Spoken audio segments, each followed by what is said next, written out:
welcome to our other episode of Secure Dental Podcast, where we bring in many different talents from both inside and outside the dental industry. Today, I'm so excited because we have special guests today from Polaris. And before we jump into it, just a big shout out to my sponsor, who I'm also co-founder. It's DentVia. DentVia is a virtual dental administration company that assists our front desk and our back end staff with virtual, lead generation calls, management, insurance eligibility, and all that good stuff, the stuff that our team hates to do. So with that being said, make sure you guys visit them at www.dentvia.com. That's again, www.dentvia.com. Now, without further ado, I have Perrin DesPortes and I have Adin Bradley. So both of them are here from Polaris, and I'm so glad and honored for them to join us here today and share some knowledge and some wisdom, what it takes to grow and scale your dental practices. Perrin and Adin, I'll pass the mic off to you. So Perrin, let's get started. I'll start with you first. Yeah, thanks for having us on today, Noel. I've been looking forward to this for a little while, and obviously, Adin and I know you very, very well, and we're big fans of the business that you've built. I'm one of the co-founders of Polaris Healthcare Partners.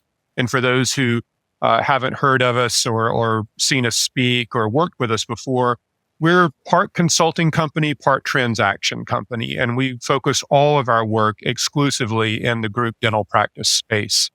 We help entrepreneurial dentists build and execute on their growth strategy. So that's consulting services, it's associate equity models when you want to bring associates and executives into the ownership ranks of the business, and fractional COO services, which I know that Adin will dive deeply into. And then the transactional side of our business, we can do either debt placement or equity placement.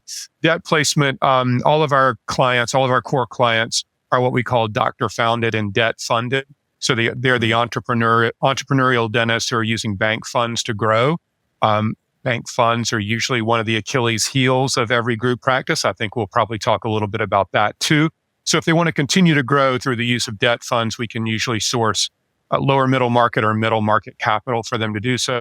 And at some point, maybe they want to take some chips off the table and fund a private equity backed enterprise level DSO or a straight private equity company to make an investment in their business, minority or majority. We can help anywhere along the way. So think of Polaris as a general dentistry group. We've got the hygiene department, which is our associate equity and consulting services. And then we've got the transaction department, which is a lot like restorative and operative in a general dentistry practice. I love the analogy. Yeah. All right, Adin, we had you last time in our show. You dropped so much nuggets, man. So today, tell us a little bit about yourself for some of our audience who's not heard the last episode with you.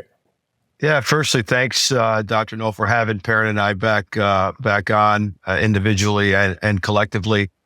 Yeah, it's been a great ride. I've been with Polaris nearly since its inception in 2021. So as we're heading into year 4, we continue to grow not only as an organization, a boutique consulting and sell-side advisory firm. But also, we have introduced new verticals as we worked with a lot of clients like yourself that we have found that there's needs even beyond when we originally started. So I've been with Perrin, one of the co-founders, as well as Diwakar Sinha, our other co-founder, since the beginning, and been a great ride. As anyone who knows that has seen or heard you and Dr. Jaffrey and Secure Dental on our podcast and on our website. One of the case studies. It was great working with you and your team, and always enjoy coming on to chat a little bit about what we do. Not necessarily always what we did with Secure, but how Secure has grown your business, how we were along for part of that ride, and hopefully share some of those challenges and solutions that you did in your group with our listeners.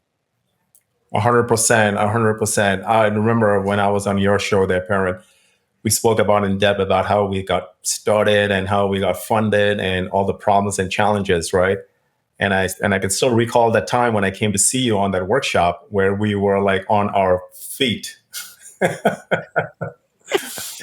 So now the table is turned around a little bit. I would like to hear a little bit about your story, how you founded Polaris, and what was like some of those challenges and some of the work and successes behind it. Yeah, happy to give some background to it. It's a little bit of a circuitous route, if you will.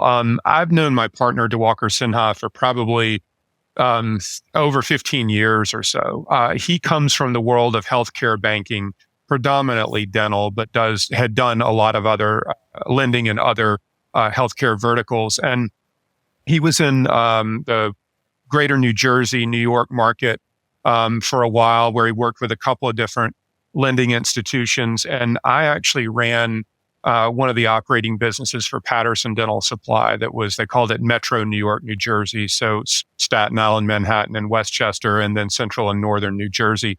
And Diwakar was one of the finance reps who called on our branch. He thought about that finance relationship completely differently than anybody I'd ever worked with before. And that is Diwakar Sinha in a nutshell. He sees things differently. He has insights that are multiple levels deep, and tends to be very solution oriented, not just for the end user being the dentist, but also who is an equal core client, and that situation would be the distribution company. So our relationship goes way back to different lives that we both led at that point in time. You kind of fast forward the tape for a couple of years. I had moved out of the New York market to Charlotte, North Carolina, which is where home is right now for me. Was still working with Patterson. He also got married and moved out of the New Jersey market to Charlotte, North Carolina. So we actually found ourselves in the same city. And we're also having some of the same maybe career challenges about the same time, and contemplating leaving our cushy corporate America jobs, as I like to call it. And we decided to launch a venture called Tusk Partners with some other co-founding partners. And that was a business that I guess really came to the fore in January of 2017. And if you think about January of 17, the movement to consolidation was happening in dentistry across the board. And all of us had a little bit of a different insight into what consolidation was. Diwakar from the lending institution piece, me from the distribution side of the world, and then our third operating partner from the aspect of valuation of these growing group practices.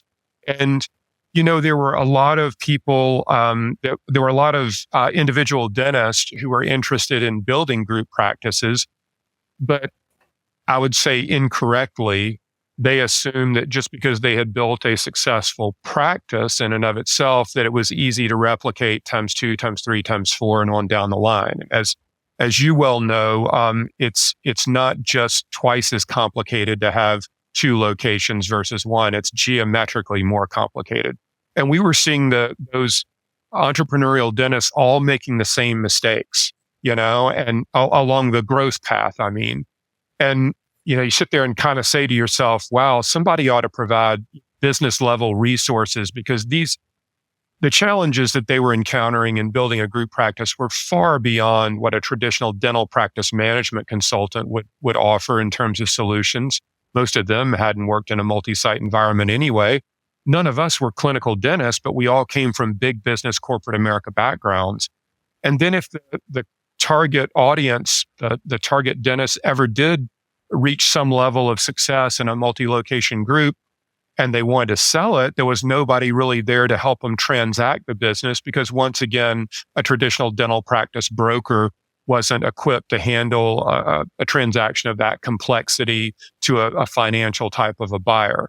So you put the growth need on one side of it, and you put the exit need on the other, and you keep repeating that same message to yourself long enough. And then finally, kind of like Beavis and Butthead, the light bulb finally goes off above you and you're like, well, if nobody else is going to do it, why don't we do that? And so we built a business that helped entrepreneurial dentists start, grow, and sell their group practice. DeWalker and I left Tusk Partners in March of 2021 to launch Polaris. We had a different vision for what we wanted the business to become. And, things end up the way they do.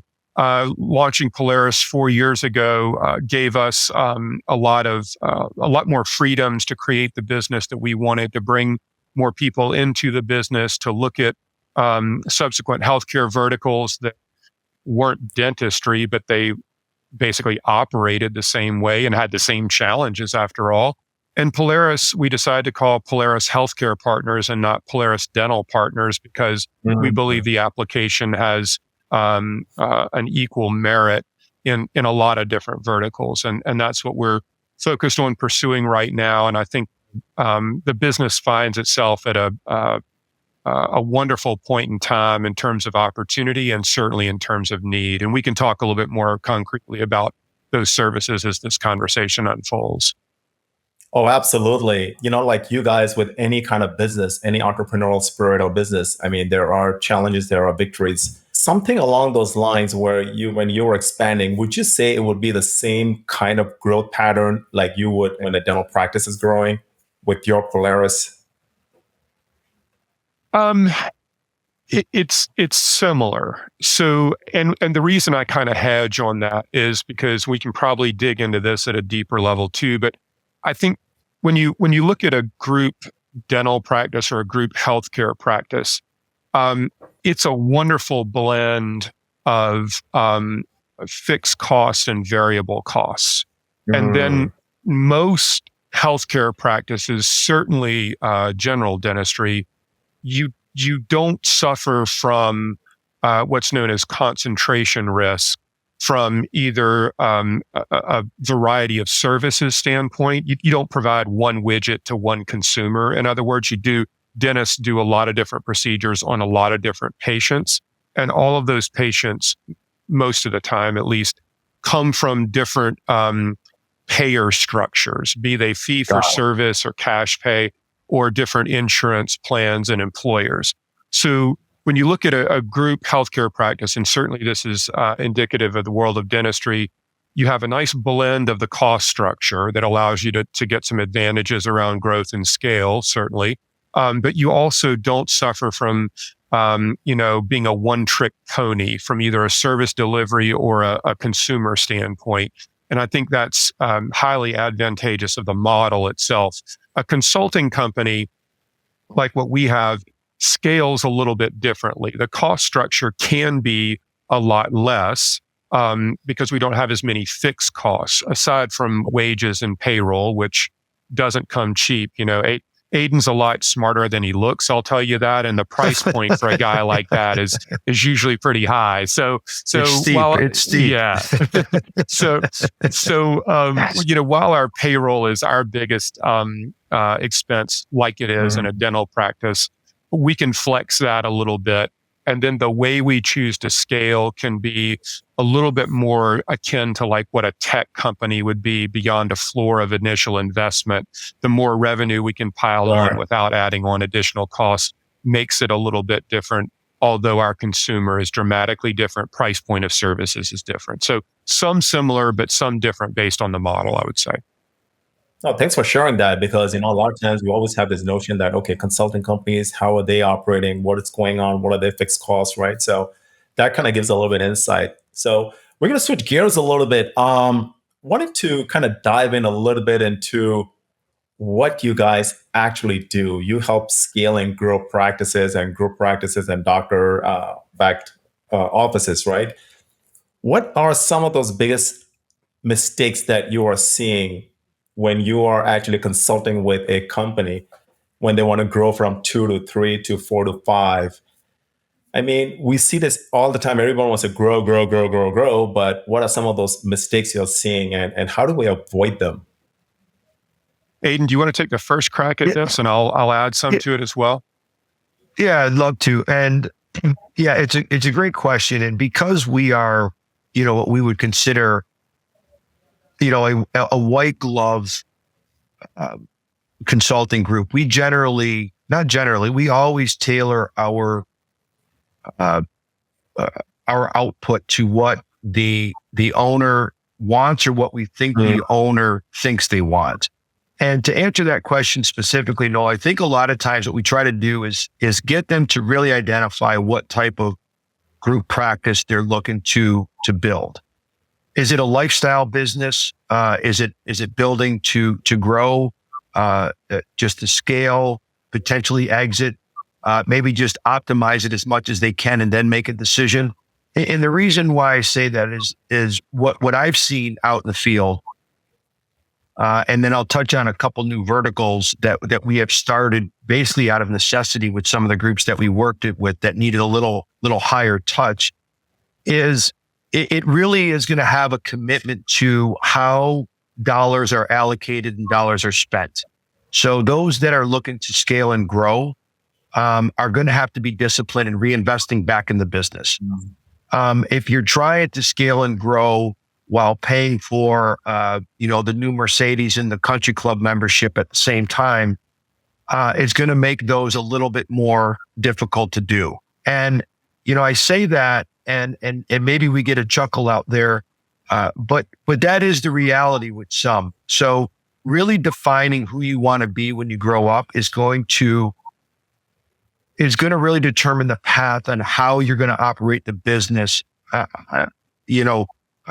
from the time of our engagement and post engagement, because our goal is to leave you with the tools to be able to eventually have us leave and have, as you and Dr. Joffrey have done, continue on that journey with precision, based on the things that we all worked on together. And all we really did was kind of ride side saddle with you to just open up some opportunities and looking at things through a different lens with full confidence that you'll know how to execute on that. So once we've been able to define from the owner or owner's purview what they want to do, we set out to really, really focus on the levers that are going to make change in their organization. The type of dentistry that we do is absolutely paramount. The type of payer mix, are we a fee-for-service office? Are we a PPO office? And then recruiting and retaining top talent that can ultimately push you out of the chair so we can replicate your skill set. I think in the past, Noel, you've used the 70% rule. If they're at least 70% as good as you. So you've learned a little from me, and I've certainly learned a lot from you along the way. So I try to implement the 70% rule with clients and talk about that. And then, down the road, once they start to really see that this is attainable, we'll down the road talk about setting up legal structures, accounting structures, how they want their books to be, whether it's a cash basis or accrual basis. But really, it's getting a good foundation of my target acquisition profile, my access to capital, the human capital, our team that we have, and really skilled docs that along the way, I'm going to want them to be part of my journey and potentially offer them a piece of the organization that rewards them for the incremental growth or additional growth that we've experienced, prior to them coming on. And then, from there, you asked the question to Perrin about the similarities between consulting and owning a group practice. We have also changed a little bit over the 3 years and brought in different verticals, because what we found was the needs of clients went beyond what we traditionally offered in consulting. So, fractional COO, for example, is a new vertical. And anyone that's heard our podcast on Group Practice Accelerator, Perrin summed it up perfectly. Consulting is done with you, like we did, Noel, right? You and your team, we advise, you execute. I would say most group practices, the owners are still in the chair that don't have the time to devote to the execution part. They want to do it. All their intentions are great, but time is finite. and the team may lack the ability to execute. So you're going down levels, right? You're going from Adin, Perrin, or whoever, down to the owner, down to the team. A lot of information is, distilled through there. So what we introduce in our fractional COO vertical is a done for you model. It's far more integrated. The team, I've been deputized to be the conduit from the team to the ownership.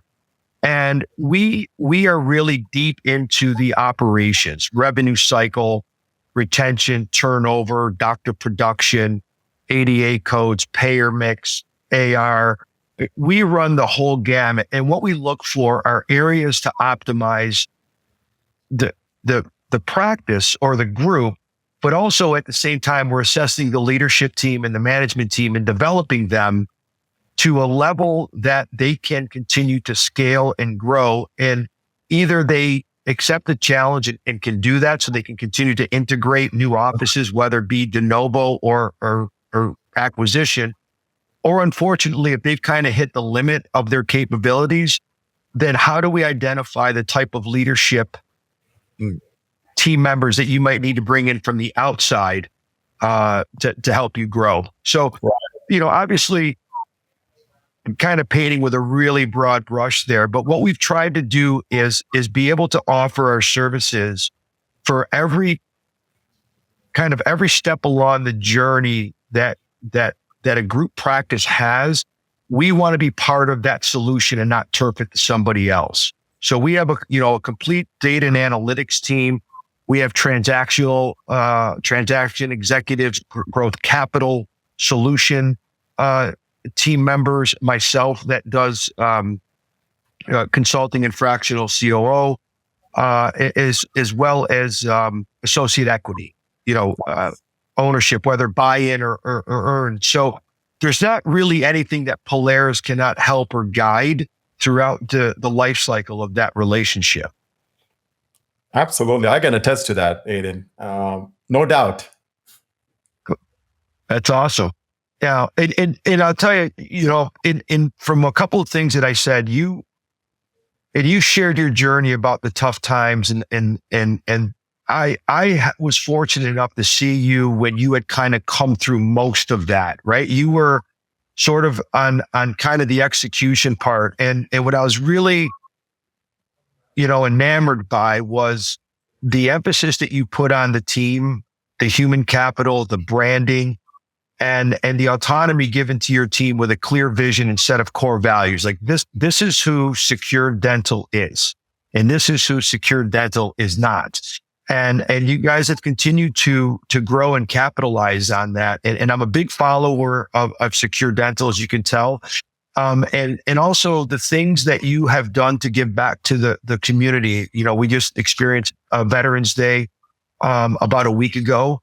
And I saw that, Secure had done a lot of work in providing implants and dental work for our bravest men and women out there. And I think it's wonderful to see that you've gotten to a place that the business is strong and healthy. And now your purpose has become more noble in giving back while still growing the business and having your team involved in that. So, you are my poster child, if you will, for groups that really have embraced the process, executed on it, and then on their own continue to take it to a next level. No, thank you very much, Adin. I feel like it's a blessing. It's a blessing because when we can provide this opportunity to our veterans, it just comes back like tenfold. For us, it's always been like planting the seed and not worrying about the cost at that time, because most of these procedures that we are doing, it's just me and Dr. Joffrey. We initiated this ourselves, and then all our associates, they followed. And everybody worked without pay that day. Except for our team members, of course, except for our like DAs and front desk, those, we made sure they were compensated, but all our doctors work without production. So that says a lot. So we are really grateful and very glad to have this opportunity with NYU. So back to you, Perrin. You wanted to add something along those lines about mistakes and pitfalls, right? And what are some of those things that one should look out for or do right away if they want to expand from 1 to 2 locations?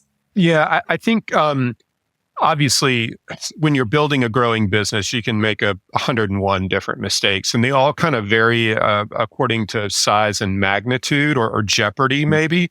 Not all those mistakes are going to sink the boat, but there are a couple of things that we have seen through the last decade of working with so many emerging group practices that get people into trouble all but immediately, and it's tough to dig your way out of. So one of the first things I would say is most people who take on the risk to build a group practice are acquiring practices. Occasionally, we work with clients that are a de novo model, but I don't know, Adin, probably like 95% of them are acquiring practices as their primary growth strategy, right? And so the first things first, they look at buying a practice. They feel some pressure from it because they feel like if they don't buy this practice, there's, I'll never find another one to buy, right? Which we all know it's like buying a home. You just need to be patient, but there's not just one home for everybody. There are plenty of practices out there, and there will be plenty to acquire.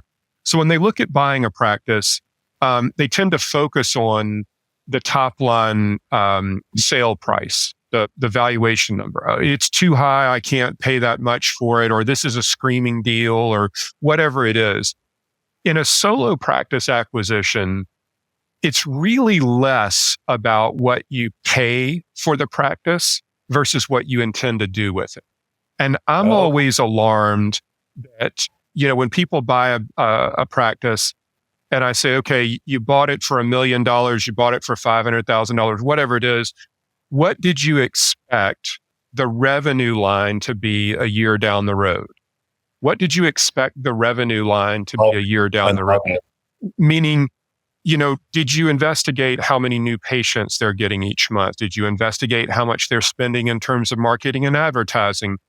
Did you intend to drop another associate in there and expand days, hours, or even the clinical procedures? They're sending out all of the implants to the local periodontist, and you have the ability to recapture that.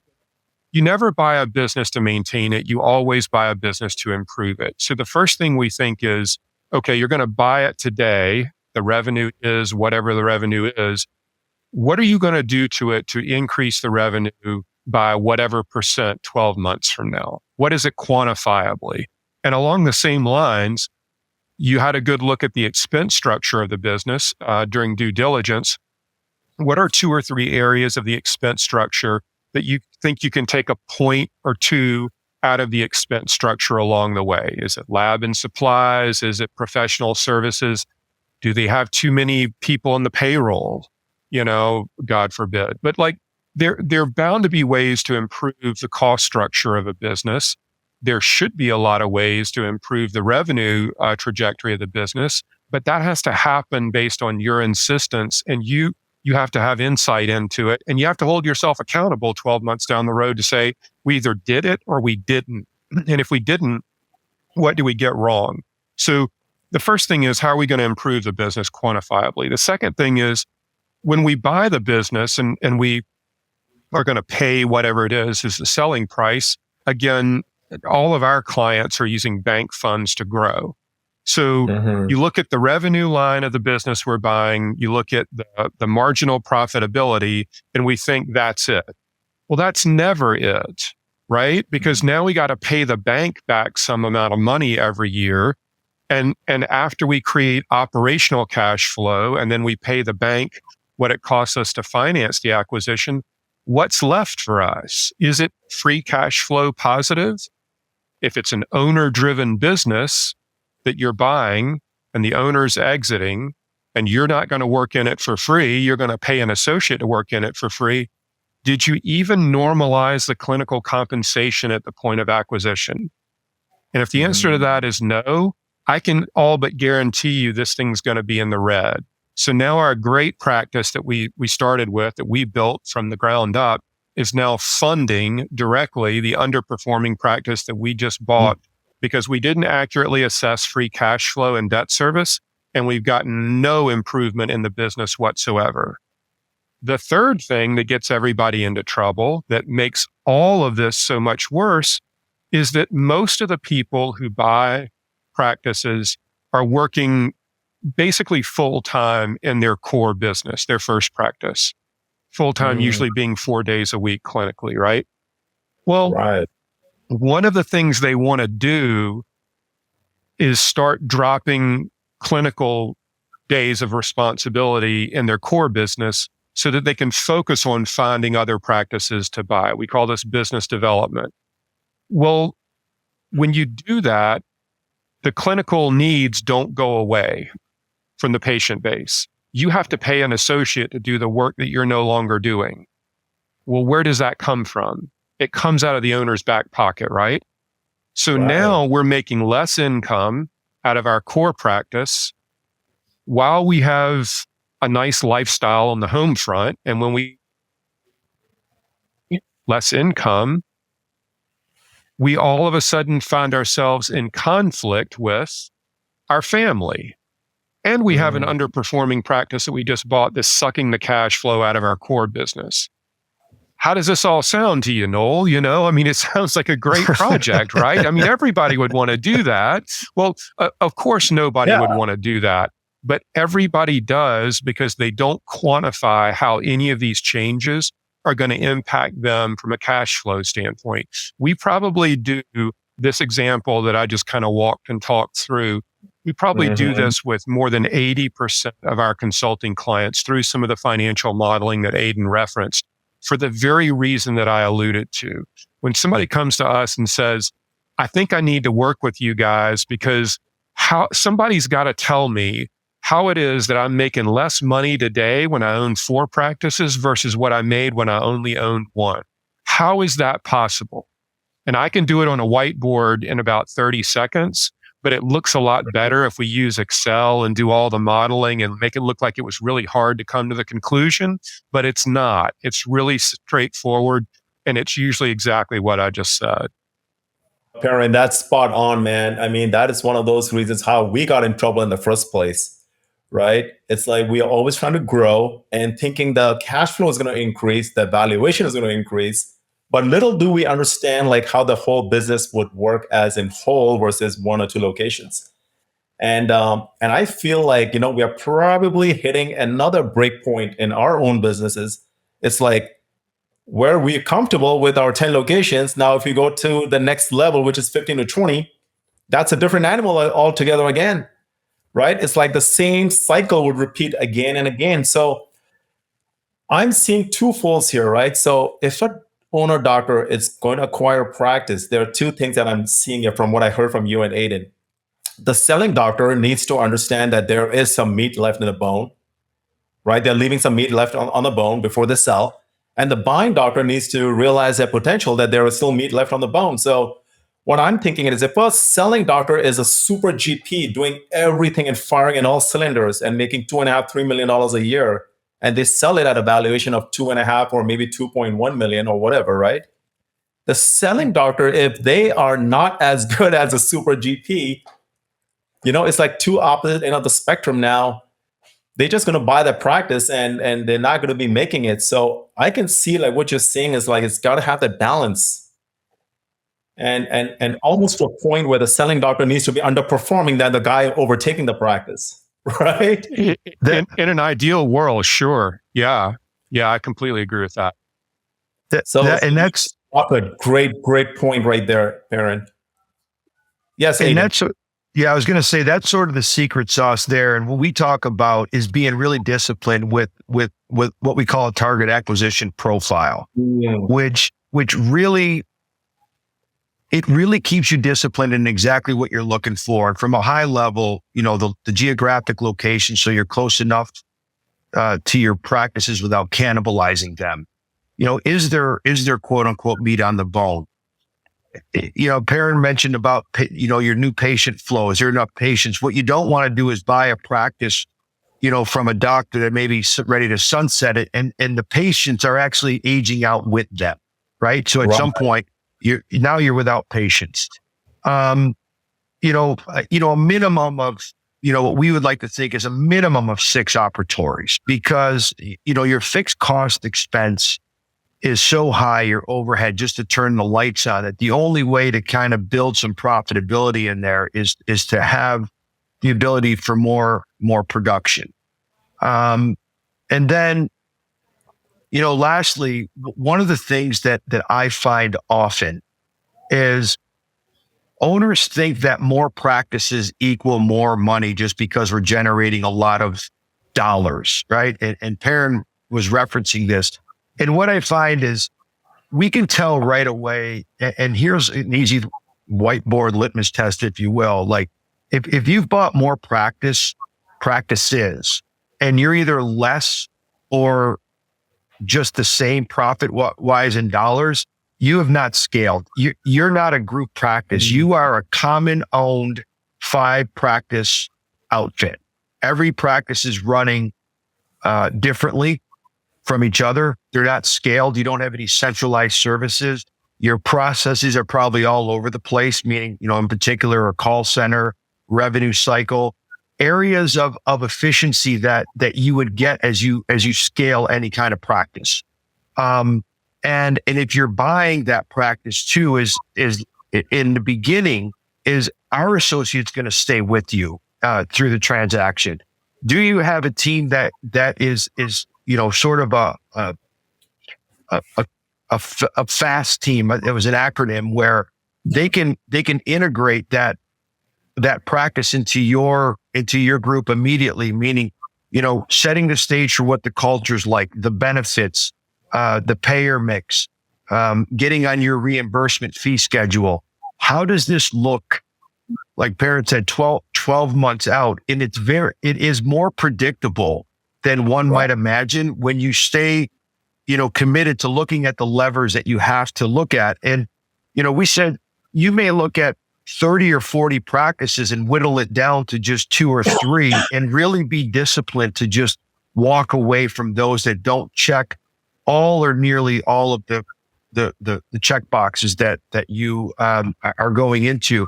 And at what point does it make sense to start centralizing services, not just to reduce overhead, but really to have continuity of care and continuity of operational expertise as it comes to marketing, revenue cycle, risk and compliance, HR, where when they're handled from one particular department, you not only do you have redundancy there, but you have subject matter expertise that is being spread around the entire operation, instead of, 1 or 2 really good practices dragging along 3 underperforming practices. And we see that a lot.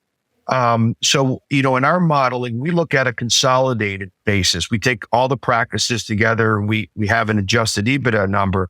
But where the real dissection comes from is looking at each individual practice. And, just for kind of a layman's example, you might say, well, I'm doing $1.5 million worth of EBITDA. I'm growing. Yeah, but 1.25 of that comes from one practice.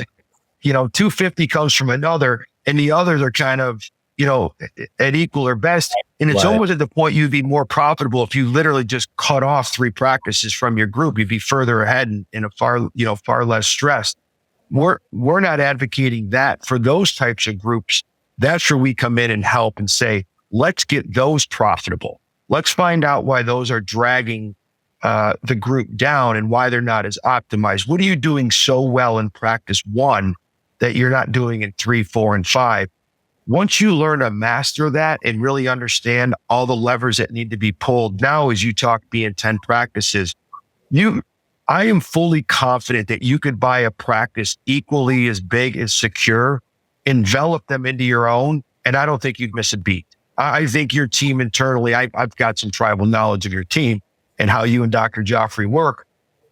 I have no doubt that you would be able to do that. I think, and Perrin maybe could attest, I would say probably less than 5 or 10% of owners, and that number might even be generous, could literally take on a group the size that they are now and actually scale them to be even better. I think most would crumble under the pressure of all of those. Right. It all comes down to people and culture. That's where it lies with acquisitions. Mhm. So yeah, I mean, it's a challenge, and it's always going to be a challenge, regardless of what we do or how we do it. So that was one of my biggest challenges when we were growing too. It's like we wanted to acquire more practices, but not knowing the after effect, what it would do to us. So the big question then becomes is, with you guys dealing with so many different providers, the question is why, right? Why would you want to scale and grow? Why would you want to take all that headache and take that risk? Yeah, I mean, I'll take the first stab at that. And I think it's a good question, and it's one that the answer's changed as we head into 2025 versus what it Right. was, pre-pandemic.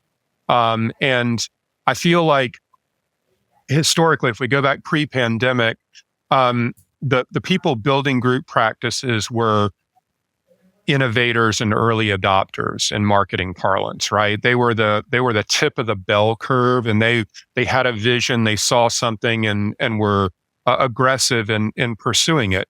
Most of them had an exit strategy. They were building a business to sell, and then we started, transitioning into the early mainstream of the bell curve.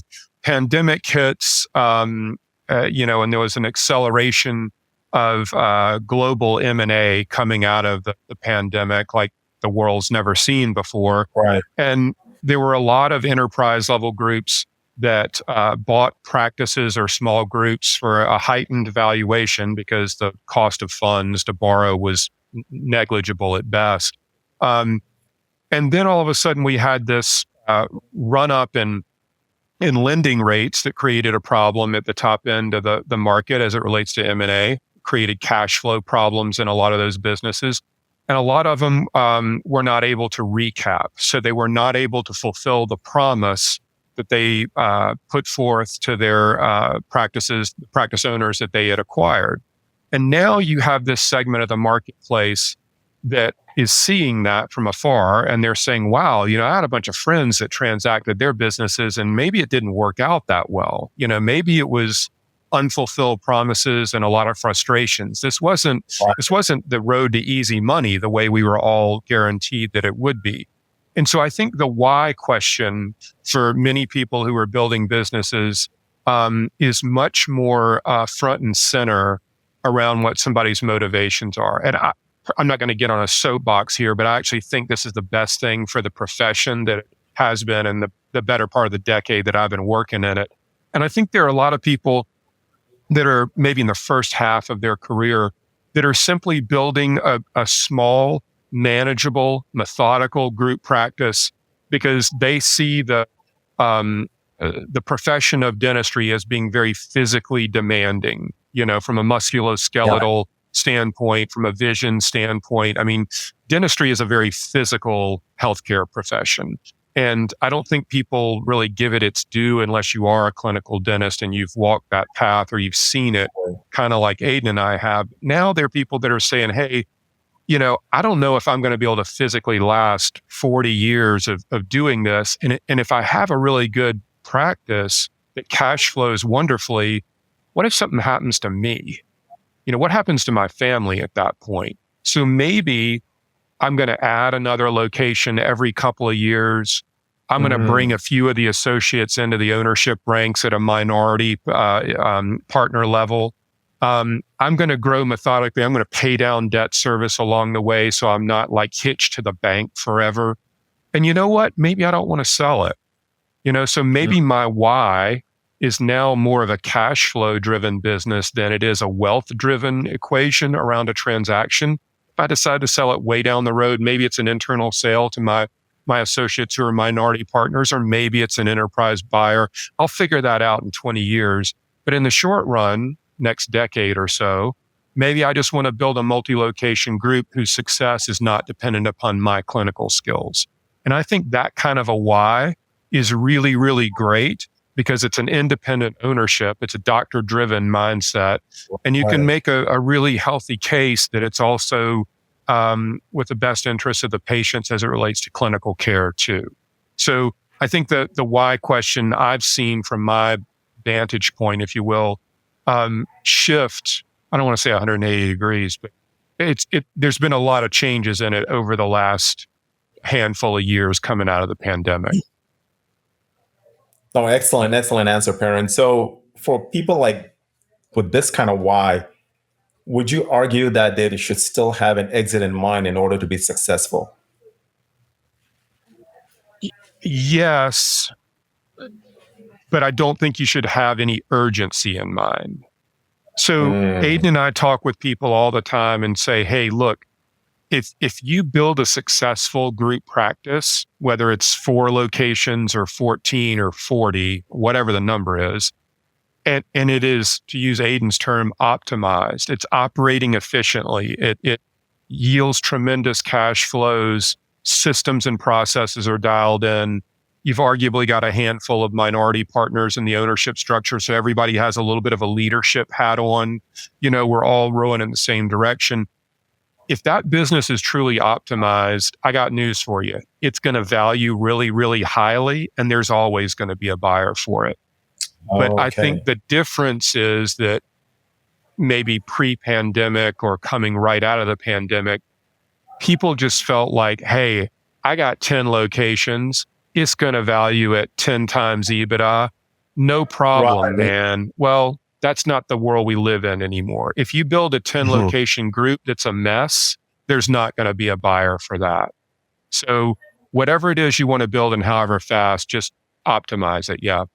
Optimize. Yeah, but the buyers, what we have found, are becoming a lot more savvy in their own due diligence. They're looking for groups with, continued same store growth sales.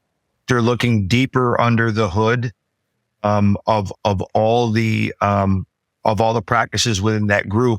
And at Polaris, because we're advisors, we know what those groups are looking for. Yeah. And we work towards that goal. The days of just aggregating EBITDA and buying all these practices and sweeping them up and selling, they're no longer there. I mean, the cost of capital is higher. The supply and demand has shifted a little bit more to a buyer's market. So if you have created a really good group practice, and I don't want to overuse the word, completely optimized it where, a middle market or any other kind of private equity strategic partner can envelop them into their group, they're going to pay for your group at a square price because you're bringing to them a level of predictability that they're willing to pay for. But if you're just buying up practices to say, I got more production and I have a little bit more EBITDA, these groups are looking really deep under the hood. And what's going to happen is not only are you going to get the multiple, not only are you not going to get the multiple you thought you were, they know how to pull the levers to buy that practice and optimize it post sale. So basically they're going to take all the value that you left on the table and they're going to achieve it themselves. So we have done a couple consulting to sell side engagements where we find those holes and fix them prior to sale so that the exiting owner or the owner that's going to partner with a strategic group is getting full value for their work instead of leaving some on the table and then letting them add their secret sauce to it. So you're 100% right. I mean, those days are, if you're building a group right now to exit, that's your plan. You need to be extremely disciplined and ensure that your way of doing dentistry and operations is scalable across the entire platform, and you don't have many weak spots because they'll be found, and they're going to devalue a portion of your business. And that's why they need guys like you. Thank you. So I'm going to ask you a question, right? Chicken or the egg question. People or processes? They're equally important. Yeah. If you were to pick one, Adin, which one would it come first? I'm going to say the people, because you can teach them the process part and they'll already have the cultural and empathetic standpoint that we need. We can teach them the systems. You could have the greatest systems in the world, but if you don't have the right complement of team members and the human capital that come with that, those processes they're never going to be achieved optimally. And you may be second guessing whether or not the process works because of those trying to execute on it. So you weren't supposed to ask me that question, though, because I need a little time to think about it. But my gut reaction is I always go with people first. I think when you build an organization with your people at the forefront, it transcends into the work, the processes, the clinical care, into your patients. And I call it really the concept of making money in spite of yourself. You've created something special with the right people. And your patients will feel and know that and come back. You nailed it, Adin. I think, you just said that. I think, we're done. All right. No, I'm just kidding. One other question I'll get asked a lot of times, it's people asking me, acquisition or de novo? I'll let you take that one. I'll take a cut at that one really quick. So, as I've prefaced, what's that? And why? Yeah. So, I think most everybody wants to acquire practices because they feel like there's an abundance of them. And they also feel like, well, what's the downside risk? It's an existing business. It has existing patients. It's got existing cash flows. Like, how much can I really screw this thing up before it goes belly up, right? And I get the mindset. That being said, the margins are a lot thinner in dental practices after you normalize clinical compensation and after you start factoring in debt service, like we mentioned before. So right. we typically advocate that if somebody's going to buy a business, they do something called pressure testing it. And pressure testing it simply means how much of a revenue downturn would this practice have to have before it went cash flow negative? And what you'll find if you run that exercise is you got a lot less margin for error than you think you do. So the other thing that people don't think about in an acquisition is that, Dr. Lou, we understand that you're the new owner of the business, but that's not the way he or she did it for the 40 years that I've worked in the business. People don't like change, long-tenured employees especially, and nothing erodes value faster than a culture mishmash born out of change management. When you really learn that lesson the hard way a couple of times, you'll understand why we love the de novo model so much. Yeah, de novos are harder. They cost some amount of investment up front. It's scary to have to attract patient number one, but it's your systems, your processes. And if you understand the variables that you're solving for, a revenue number at the end of the year, an EBITDA or a net income or a free cash flow number at the end of the year, the average value of a first year patient in your practice in the first year, your conversion rate, and your cost to acquire a patient. If you can connect all 5 of those dots, a de novo becomes very formulaic. And a lot of it is driven by the marketing campaign to solve for the net result at the end of 12 months. We love de novos because it's your systems, your processes, usually your people that are driving that business. It is altogether, for the most part at least, very formulaic. And you don't have any of the culture change management problems that you inherit with other businesses. My partner, Diwakar Sinha, I said, was a career healthcare banker. When he was VP of sales for East West Bank, their largest client at the time was Pacific Dental Services. A pretty good business, I think we'll all agree. Historically, they had been, up to that point, a de novo type of a model, and he got to see this thing work out at scale and how the people at Pacific built that from a de novo perspective and used bank funds to do it. So once you see something like that, it's a complete game changer, and we really love the de novo model for all of the right reasons, I'll say. Love it. And that's my model, the way to go. And we've seen successes. So I completely concur with you. And well, with that being said, I mean, any last minute thoughts you would like to add before we land the plane?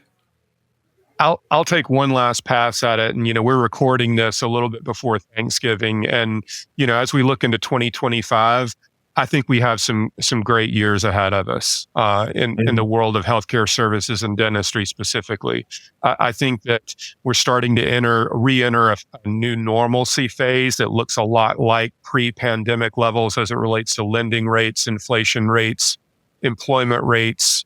Heck, you can even make a case that the guy in the White House is the same. But there's a lot of things that look really similar, and political perspectives notwithstanding, I think that the coming years are going to be really, really good and really healthy for the profession. I think we'll be back to a normal level of M&A activity and valuations.